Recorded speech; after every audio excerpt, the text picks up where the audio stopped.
Welcome to the Catholic Film Club, where we talk craft and consciousness. All right, let's do this. Take two. Welcome to the Catholic Film Club, where we talk craft and conscience, but sometimes we talk sword and sandals. And so we're talking about Gladiator 2 today. And our gladiators that we've stepped into the ring are Patrick Batista, sound off. That means talk. Oh, yeah. No, first time hearing that. Yeah, I'm stoked. Fellow content producer for the Center for Catholic Media, and we have our director for the Center for Catholic Media, Jared Zimmerer here. How you doing, Jared? Doing good. Good to be here. Host of the Benedictine Dialogues, the man himself, which we also produce. Yep. So now we want you to talk. We want you to take front and center to talk. There we Gladiator 2. Should we start? Why? Good film for it. Jared, why are you coming on this episode? Well, I think Gladiator is probably in my top 5 to 7 favorite films of all time. I think it's a really, really good masterpiece in my opinion. I'm also the only person at this table that's seen the director's cut. Didn't even know there was one. We just found out about that. Why am I surprised though? Because Ridley Scott made a director's cut of everything. Yes, exactly. So. How long was it? I think it was an extra 30 minutes of content. There was only 3 or 4 more scenes on top of the normal movie. So, but they're powerful scenes, I think, for sure. But I also just have big opinions on when closed loops get reopened with films, and that's what I felt this was. So. We're approaching that so much these days with these Lego sequels. You know, we got Top Gun Maverick, Blade Runner 2049 comes to mind, and sometimes they work, sometimes they don't. What makes a good Lego sequel, do you guys think? Like the sequels that come 20 years after it seemed like the story was basically over, you know? Yeah. Like for me, it's like it has to be complementary to the original. You guys saw Top Gun Maverick, right? Yeah. So to me, it's like Top Gun is incredibly stylish, and yet I had no idea what was happening in any of the firefights or anything, or what the goal was. Top Gun Maverick is like totally inverted. It's stylish, but it's like, it's more of like wowing you in how realistic it is, not in how wacky it is. And the story, like I saw it once and I still know the mission. I know that so we're going to weave in through. So they're complementary to each other. I feel like that's the goal with a Lego sequel. Yeah. What's some other ones that you guys have liked? I feel like there has to be continuity, right? Because if you're trying to stretch for connection in some way with another film, then it just feels like so forced versus there's a clear path forward with a character. So that's why Top Gun worked, because it was Goose's kid, right? That we moved forward with him, and now he's the main guy. Yeah. But some of these other, and we'll talk about Gladiator 2, but some of these other films, it's just like, this is clearly a money grab, because there's not clear continuity with the previous films. And you have to be careful not to just redo the previous film. Like, that's what they messed up with the Star Wars, I think. It's basically just Luke Skywalker, but it's a girl this time. It's you know, and it's totally the same story, the same loop. Yeah, Force Awakens has that problem, has a major problem. Very similar problems to this one, I think, in that they just kind of have to, make a new villain that was just like the old villain, even though I thought we already solved that problem. What do you look for in a Lego sequel, Pat? I gotta be honest, I don't particularly look for anything, because I'm very receptive to Lego sequels, just because I think it's, when you talk about like sequels as a whole, it's interesting because very few, I always try and look for the delineation between when a sequel is possible and then when a sequel is needed. And the tough thing with Lego sequels is I don't think anyone was crying out for a Top Gun Maverick movie, but we still got it. But then there are movies where it's like, okay, Beetlejuice. Did anyone want a second Beetlejuice movie? I don't think so either.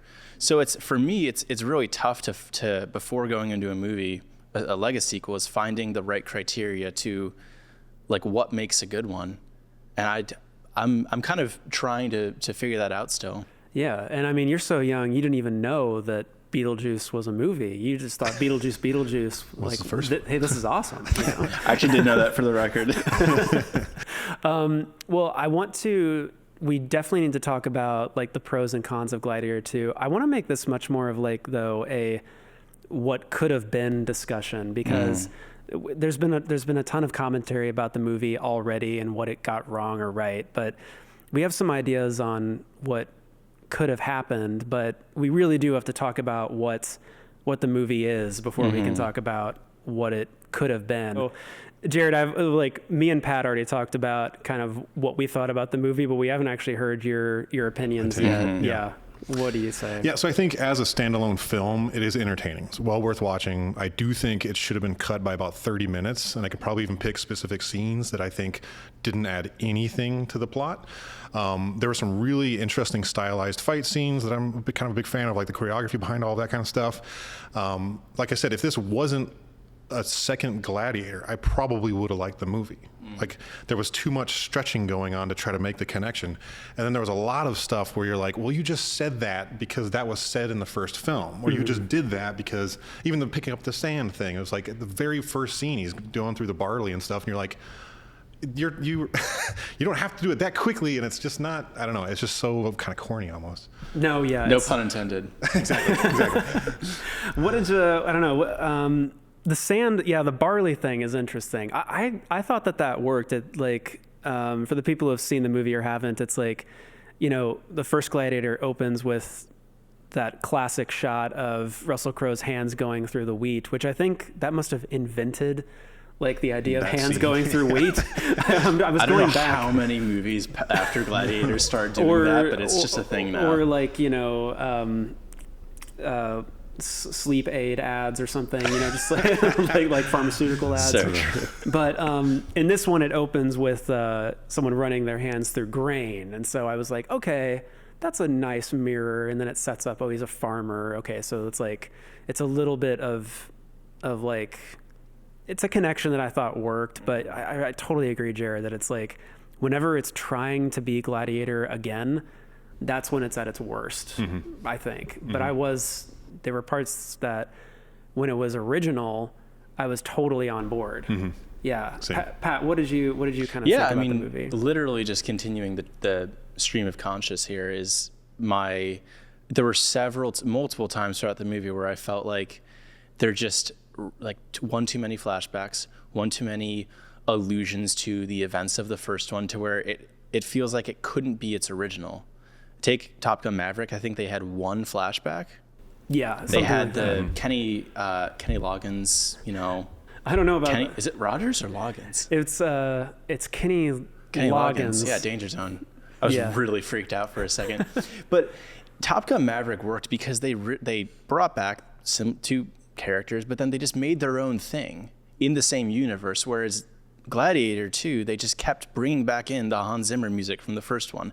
They kept bringing back in flashbacks as if they felt the need to support this new concept, which tells me that they really didn't feel very strongly about the story. Because if they 86'd all of those flashback scenes, you have to create an original story, and it just felt really lame and boring and just like cheap. Yeah, it was. How do I really feel about it? Yeah, I thought you liked the movie. I did. We should talk about, I don't know, who wants to take the reins on doing their best to describe this actually pretty labyrinthine, complicated plot, which is in direct contrast to the original. The original is take us through the power of the original plot, Jared, of the Gladiator 1. The power of it? You mean the emotions that it causes and stuff like that? Or what do you mean? It's just so simple. It's a very simple plot. You have a general of an army for Marcus Aurelius who's going out conquering lands for Rome, comes back, and Marcus Aurelius gets killed by his own son. That son takes over the emperorship, and then basically tells Maximus, I'm going to kill you. And he escapes, and to come to find out, that emperor killed his wife and daughter, or at least commanded his soldiers to kill his wife and daughter. So now it's revenge. He finds his way into becoming a gladiator in Rome, works his way up, ends up killing Joaquin Phoenix, who is now the emperor. That's about it. But there's so much more power to that simplicity than all of the kind of ins and outs of this one. Yeah, and so to give a really super brief overview of the plot, Patrick, take the reins. I mean, it's kind of easy. It's kind of like ABC, We start off with Lucius. Who's that? We don't know. No, he's not Lucius though. He's Hanno. He's Hanno. We shouldn't even get, honestly, it's so complicated. Yeah. it's like, I can bring up a point which alludes to the plot as a whole. One of my issues with this movie is in direct contrast with Gladiator, and it's that a really big screenwriter, fact is like your hero is only as good as your antagonist or your villain. Can't have a good hero without having a good villain. Like the two complement each other. It works. Gladiator's a great example. You have Commodus. You need about 15 minutes of screen time to know everything about him. You're like, this is just a bad dude, which makes him the perfect foil to Maximus. He's also a weak person with an enormous amount of power versus Maximus, who, once Commodus has done his thing, is a strong person with no political power. Right. Yeah. It's the mirror. It brings out the best and worst in both characters, and that's what makes for a good story. With Gladiator 2, the call to action is Lucius or Hanno. I'm going to refer to the actor Paul Mescal's character. Yeah. His wife gets killed by General Marcus Acacius, Pedro Pascal's Acacius. So from the promotional content that's established in the trailer, but then in the first act, that's what it's about. So you're like, okay, Lucius is going to go on this vengeance tour to try and avenge his wife and his and Numidia that got overthrown. But then something crazy happens. Marcus Acacius gets killed at the end of beginning of Act 2. And then the shift changes to now the two evil emperor twins. And you're like, oh, now we have to hate them. Immediately red flags should go up, because you're like, well, they have nothing in common. They have nothing to do with Lucius. There's no emotional connection. So why would we really care if the twins go out and kill a boatload of people or a town? Because it has nothing to do with the primary story. Get this. The twins get killed. Yeah. And who takes over is Denzel Washington, who I love. But then by the time we get to the Act 3, and by the time we're supposed to hate Denzel, there's only 15 minutes left in the movie, and we still can't really tell what to feel about him. No. Exactly. Yeah. And you take 3 different villains within one movie, and none of them are the suitable companion. And I'm going to use the word companion because that's what the hero and villain are for each other. None of them are suitable for Lucius. Well, and Commodus, too, in the first one, he's logical. You know what he's trying to accomplish. It's power above all else. Whereas these two twins, it's like, they're just both insane. So you don't have any sympathy for them whatsoever. Commodus, you at least kind of feel bad because there was an odd relationship between him and Marcus Aurelius, and Marcus Aurelius was probably not a great father. He was probably gone all the time on conquests and stuff. So you have a little bit of a sympathy. There's kind of like an Oedipus thing that happens to him. He kills his father and tries to mess around with his sister. You obviously don't like the guy, but you can have a logical sympathy or a pity for this person. You can see the humanity in him still. Whereas in these two emperors, you're like, these people are just insane and they deserve to die. This is not, I don't really care, because they do need to be wiped away from their roles. The evil Ed Sheerans, I call them. So call them Logan and Jake Paul. It's definitely suffering from a streamlining of villains and story. And it's, there are interesting dynamics being introduced, but they kind of work against each other. It is interesting that Acacius is, he's basically shown the note I wrote down when I was in the screening room was that, Acacius, he has as little power as a slave in contrast to the emperors. He doesn't want to continue fighting these campaigns, but he has to because otherwise he'll, I guess, die or be executed or something. Basically, when you're facing an emperor, you have zero power, which is an interesting dynamic. And it's funny because he's kind of taking the Maximus role if Maximus had just kind of played along. And so there are interesting rhymes there. It's just so convoluted that, Pat, there's too many villains. There's too many people to root against, too many people to root for. You don't even know. Lucius isn't even that dynamic of a character until halfway through the movie. And part of that is because his call to action dies with Pedro Pascal dying. Yeah. So, okay, he's on a hunt for vengeance, and then his antagonist, his villain that he's on a hunt for vengeance from dies. Then what are we left with? There's also a major difference between Lucius's wife dying in a war as a warrior versus the way Maximus's wife, who was innocent and at home, and his child get killed for vengeance and jealousy. Those are two very different realities. I didn't have quite as much like, oh, I feel really bad for him because he lost his wife. It's like, well, she was this kind of awesome warrior going out there killing people, and she got shot. I mean, that happens all the time in war, but that's not the same thing of the first one. Yeah, I suppose like if you were, I would be okay if that's, I mean, you're totally right about that with the different types of, vengeance motivations. But if you're going to have like kill off Marcus Acacius, you gotta introduce another motivation for Lucius. Maybe like really hone in the fact that like this is his coming of age moment. This is where he's going to turn into something more than himself. But the movie was stretched, like we've said, so far to where they just had such a crazy, like such a broad scope, and they never really gave too much attention to anything in particular. Yeah, the funny thing is, like, I think the scene, maybe the first scene where I actually felt something was their battle. And I say that I felt something because on a, like, kind of zooming out, I think much of this movie is the big events. Like the word that came to mind over and over again was unceremonious. Everything that is big that should feel titanic feels incidental and rushed. So the true. Introduction of his mentor in Numidia, right? Is that Numidia. right? Numidia. Yeah. The death of his mentor from Numidia. Yeah. It's all unceremonious.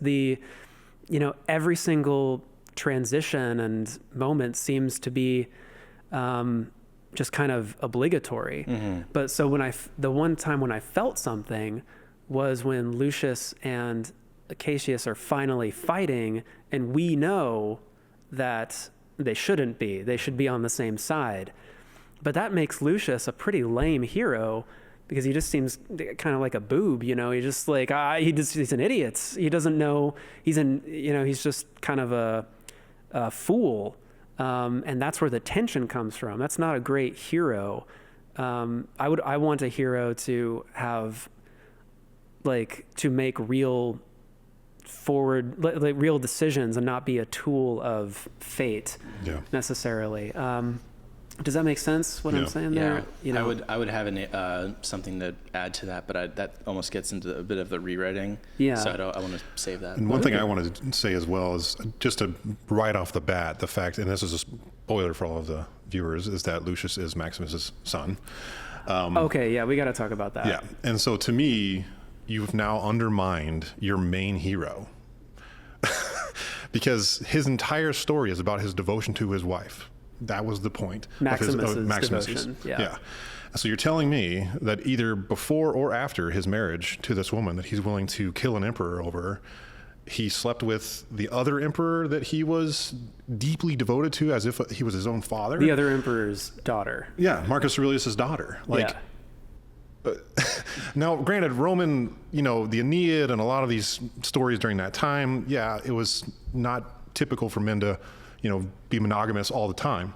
However, in this plot, in this world, you now undermined your main masculine hero and basically said he was sleeping around. It just is, what would be the point of that? It just kind of, it's similar to me in Braveheart when he hooks up with the French princess. Right. Like, you just undermine the entire point of his vengeance plot. Yeah. Which is his wife. No, and the way that they explain this too, or that I've heard this explained away, is like really grasping at straws at moments in the first movie where at the end Lucius is safe, or really grasping at straws at like centering on, clearly based on the first one, if you watch it closely, Maximus and Lucia had a relationship before, they were, I guess, There's a separated. moment in their camp where they kind of look at each Right. other in a particular way. And the Right. Lucius thing at the end, I always saw that as that's the continuation of the Aurelius line. That's why it's important. I never saw it as that's because it's his son. Oh yeah, and also it's because, I mean, it's just like here's what Lucius' safe means. Commodus is dead, now he's not going to kill him. Exactly. That's what that means, you know, until you retcon everything and, like you said, undermine the central, like, tragic mission of your original main character. Yeah. Well, now he's no longer the virtuous hero that you put him on the level that he's supposed to be on. Yeah, I don't get that. It was such one of the main things that all the reviews, and I think we've talked about, is the suspension of disbelief in this, is where we're like, okay, we can just say, all right, we'll take your word for, factor 1. But then when we get to factor 10, we're like, all right, we're really struggling to take your word for it, because they're making this movie, in my opinion, kind of for the money. Mm-hmm. It seems like no one was asking for Gladiator 2. I think before anyone went about making Gladiator 2, it's just obvious that you're not going to make anything that's going to nearly come as close to it. I wondered what you guys, so for me, the thing that worked, the thing that's original to this movie is the Denzel Washington character. Mm-hmm. Like his performance and his character, I thought I wanted the whole movie to be about him, honestly. And when it was about him, that's when I was in. I was really blown away by his characterization, and seeing Denzel Washington play that kind of villain. He's played Training Day, of course, but that's kind of it's definitely a different dynamic of that character to this character whose name is Macrinus? Let's just say Macrinus. Yeah. What do you guys think of Denzel?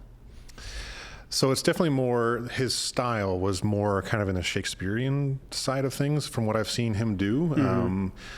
Because he's not his typical Denzel, who was like really chill. He's much more kind of flamboyant and moves very differently. My main issue I had, not with him, but with the way they set him up, is he's this guy out in the middle of nowhere running this small town's gladiator thing. Within 10 minutes, now he's right next to the two emperors and showing them, like, it's very true. It just doesn't make sense. There needs to be longer moments or more moments in the other place first. Yeah. Like, just all of a sudden now he's rolling with a royalty. Like, that just didn't make any sense to me at all. Granted, I think he had a few senators in his pocket because they owed him money and stuff like that. But that just wasn't set up good enough for me. And then, and another spoiler, he's the guy that's going to kill both emperors. It just was kind of odd to me, because to me, his desire to undo the Roman Empire is just about the same thing as what Lucius wants. You know what I mean? Like, he wants to destroy it, become the powerful emperor himself. But that's kind of what Lucius wants to do too. I mean, he wants to topple this thing because it's so corrupt, it's so gross. So why are they on the opposite side of the teams? Just because he wants power and he wants order and rule of law and the Senate to have power.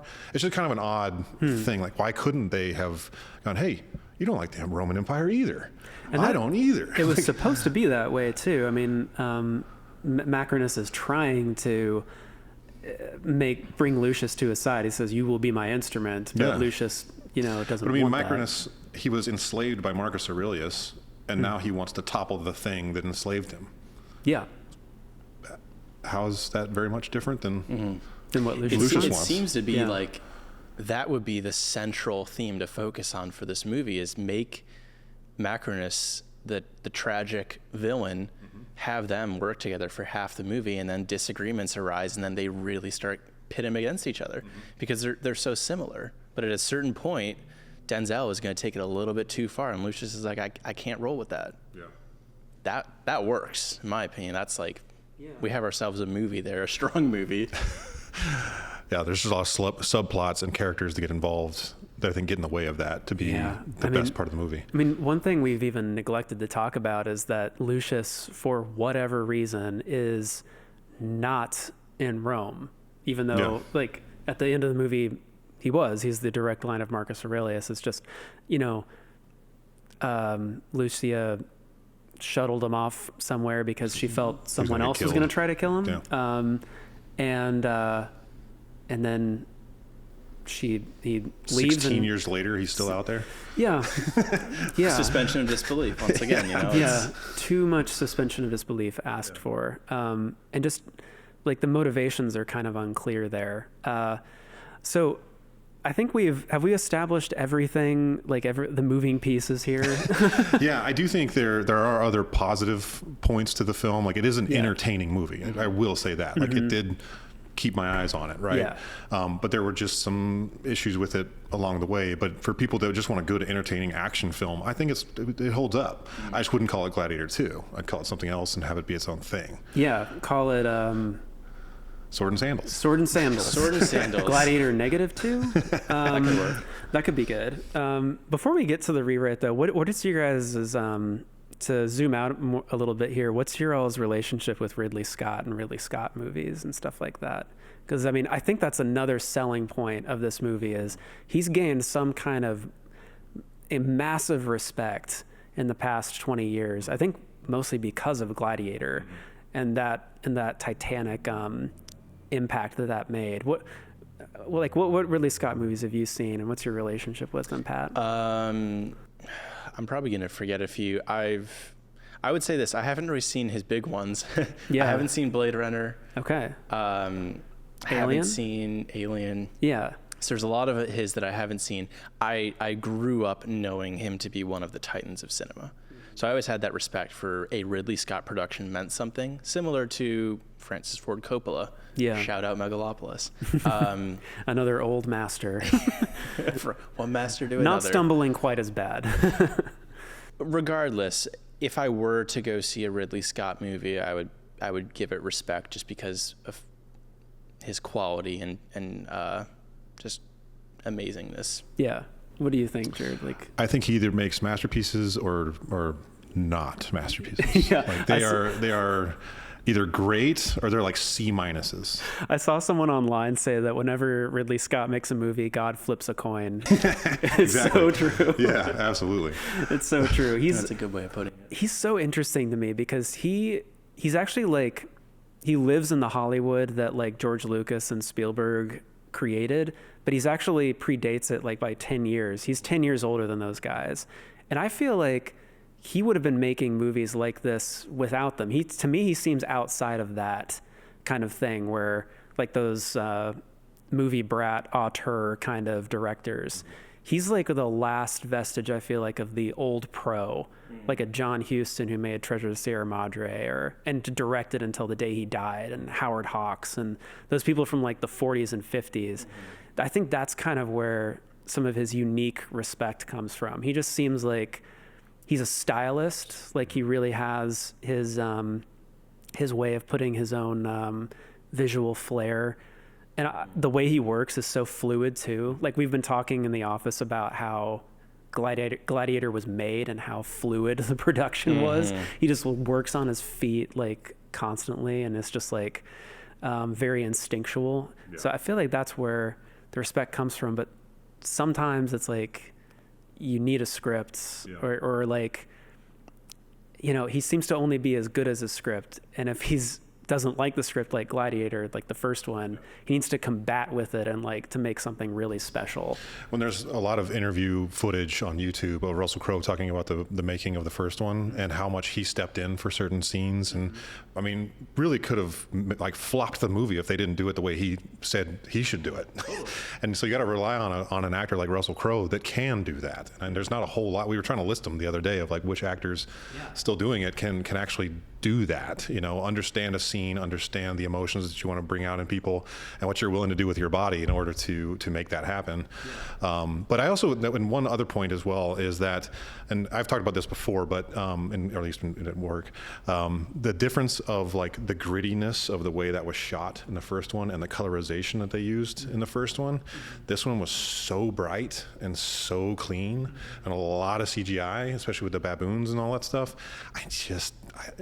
It doesn't sell it for me. I don't know, if you're gonna make a gritty sword and sandals film, like do it, you know, do it that way. They should have shot it in a similar way. Yeah, and it's funny. colorize it It's the same cinematographer, but I think it just goes to that debate we had a few months ago, Pat, about film versus digital. There's just a digital film gives you a texture to the real sets. They were using real sets on this movie a lot of the times, like.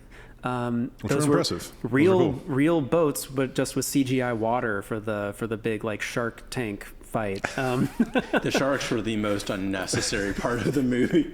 Enough people have pointed out how ridiculous that is. But those are real boats that were constructed, and he cares about that kind of thing. But yeah, it's just the impact is lessened. So I don't know. I still have high hopes for him. He's going to work for probably another 20 years. Yep. Sure. He's 86, but he'll make it. He's a machine. But so we've talked about all the moving pieces of the movie. Let's pitch some ways that we could have made it better. Let's put our money where our mouth is and be super. What's the word?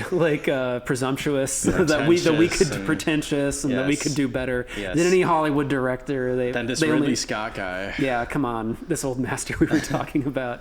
Does anyone have any ideas of Well, should we set this up the way we chatted about it previously? Yeah, go ahead. So I mentioned that I always forget the actor's name, the African American that's on the first one. Jamon Hansen. His character. I was like, I want to know what happened to him. Juba. Juba. Yeah, Juba in the original Gladiator. So the way our conversation happened is there's a story from Plutarch that he talks about this African king that was an advisor to Gaius Caesar and really got really wealthy. What if this man ends up in that position? And then you look up what was the name of that Plutarch's lives? Juba. Juba the Second. I mean... Of Numidia. Which opens the movie. What a perfect plot line. And bring Jamin back, or I always forget his name. Jamon. I keep saying when I say Jamin. Jamon. It could be Jamin. I mean, he's one of my favorite actors, so I just think he would kill it. And even with the 16 years later, he still looks great. I just think, man, he could have almost like an Odyssey moment where he's coming home. There's his Numidia's in horrible shape, and he's coming home to put the rightful king in its place.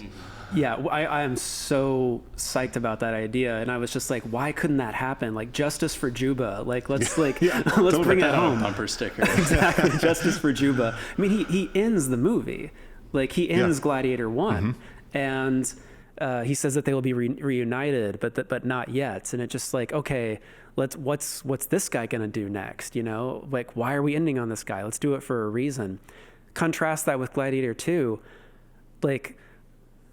The only thing, what they go back into the arena. They try to light it the same, and it's Lucius looking at the place where his mom was shot with an arrow only 5 minutes earlier, and he's like, talk to me, Father, talk to me, Maximus, my father, and it ends there, and I'm like, that's not an ending.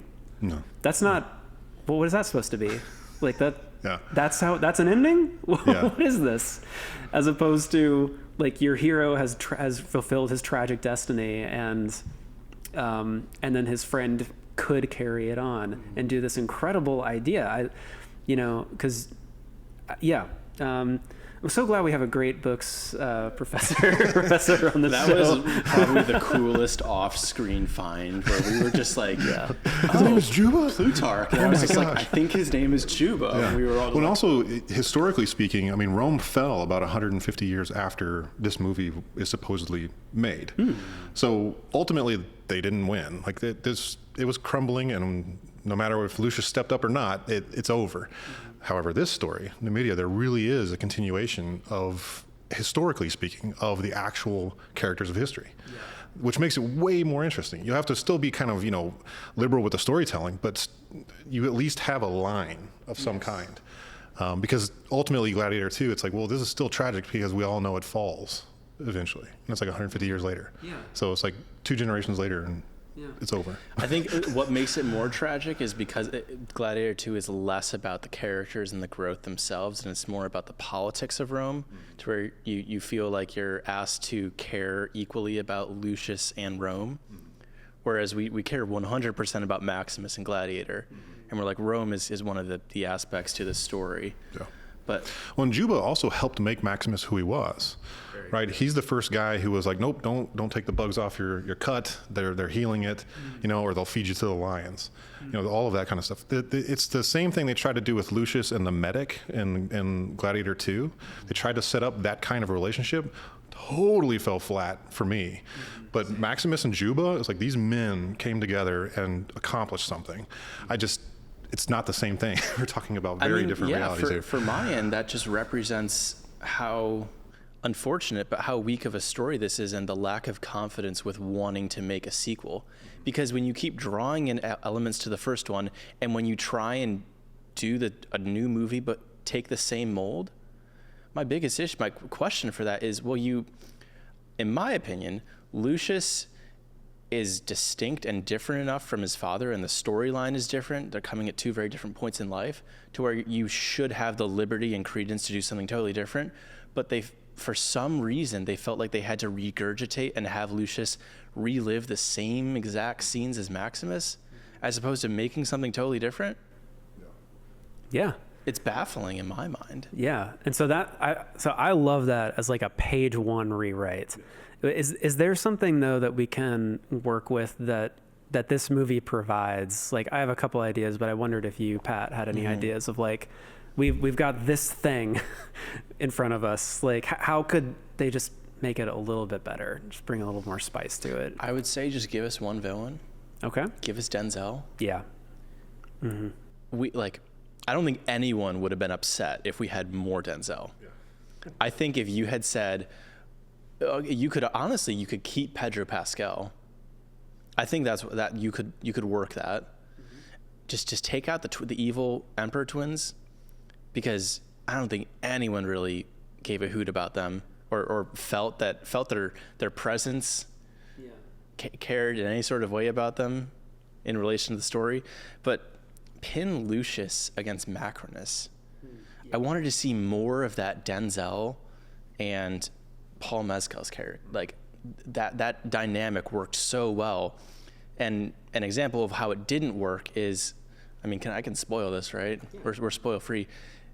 And probably, I think, with 20 minutes, maybe 15 minutes left in the movie, Denzel Washington kills Lucia, kills Lucius's mother, who he's just like 15 minutes before that, I'm not letting you go. Like, I've just found you. I'm going to protect you. Boom.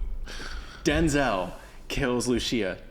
For what reason, other than we don't have a reason to hate Denzel?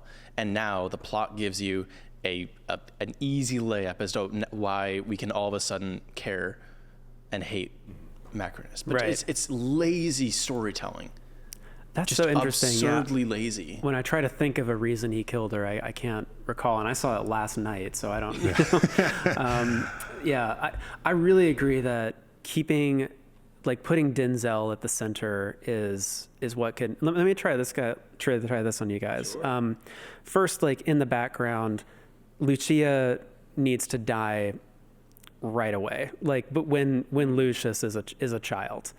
Don't like have him be the avenging son, not the avenging husband again, if you're going to have it rhyme in that way, have him avenge the death of his mother and be, I'm basically describing the Lion King, exiled and then coming back, have him be the true prince. But I want to start with, Macrinus's, origin and his path and his almost Walter White-esque fall from grace, and like he starts with a righteous vengeance and then deteriorates, and then he meets this mysterious figure, Lucius, who's come from a far off land of Numidia, and he'll be the instrument, and then Lucius, who seems to just be nobody, actually turns out to be the one true king, and then just show that like tragic fall and show how they cross paths, and that one is driven by a righteous vengeance and one has let vengeance like just eat away at them to the point where they're as bad as the people that they hated. Like, I don't even think you have to cut the villains, like the two crazy emperors. Like, I thought that was actually kind of fun, to show like how far Denzel was willing to go. But to your point too, give a bit more detail on how he's even able to do this. You know, like plausibility? How is he able to actually rise through the ranks? You know, I think a big focus on the new consul. What's his name? Donda, the monkey. That gets announced as the what? Remember the actual monkey, the actual monkey that he has, the physical monkey that he has on his shoulder. Oh, that was a hilarious He names him moment. First Consul. That's great. That's the story we all need. We need him to be the villain. Who's that monkey? Who's that monkey? Who is that monkey? He's the one that undermined everything, actually. It turns out it was all the monkey the whole time. That would have been excellent if the monkey like suddenly takes the bow and arrow and kills Connie Exactly. Nielsen. It's like It's more plausible. It's more plausible. It's just as He had the plausible as the the story motivation. that we're given. So excellent. Well, okay. Can we now end on the? Well, are there any other notes you guys have of just the story that we have, or like love justice for Juba? I think that's the sequel that we should have gotten, and like It's called Juba. Juba, yeah.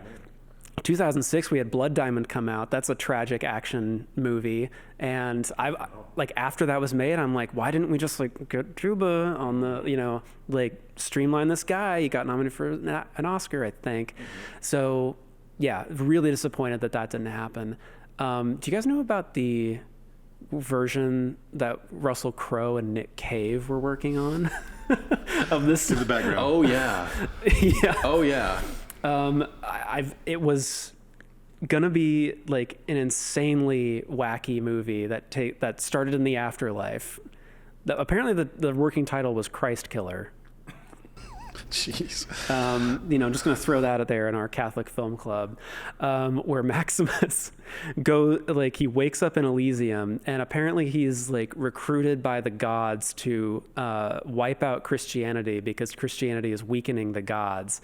But then Maximus converts to Christianity and begins fighting on behalf of the Christians. But then somehow, ipso facto, in some way, he becomes immortal. And then he starts fighting in World War I and in the Vietnam War, and then it ends on him like in a boardroom conducting like drone strikes for the Iraq War or something.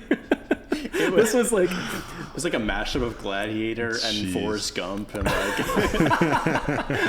yeah, a cosmic Forrest Gump.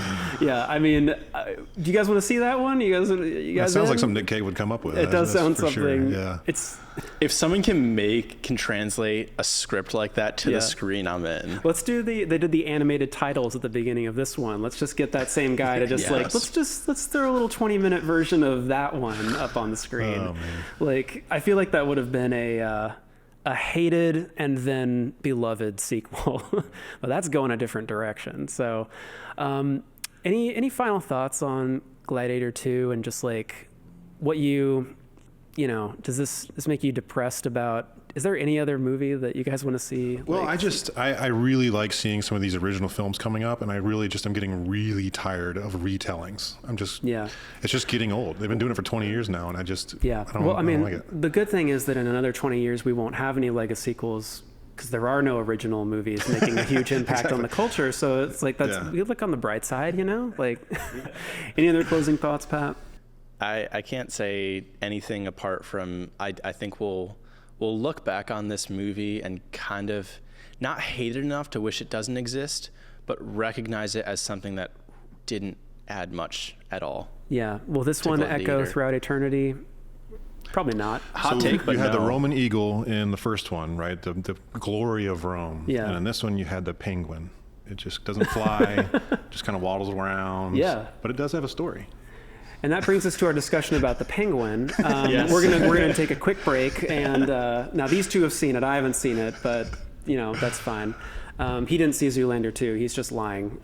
So, Jared, though, thanks for coming on the show. Thank you, Jared. We're gonna have you back plenty of times, hopefully, to talk more. Gladiator 3. To talk about Gladiator 3, yeah.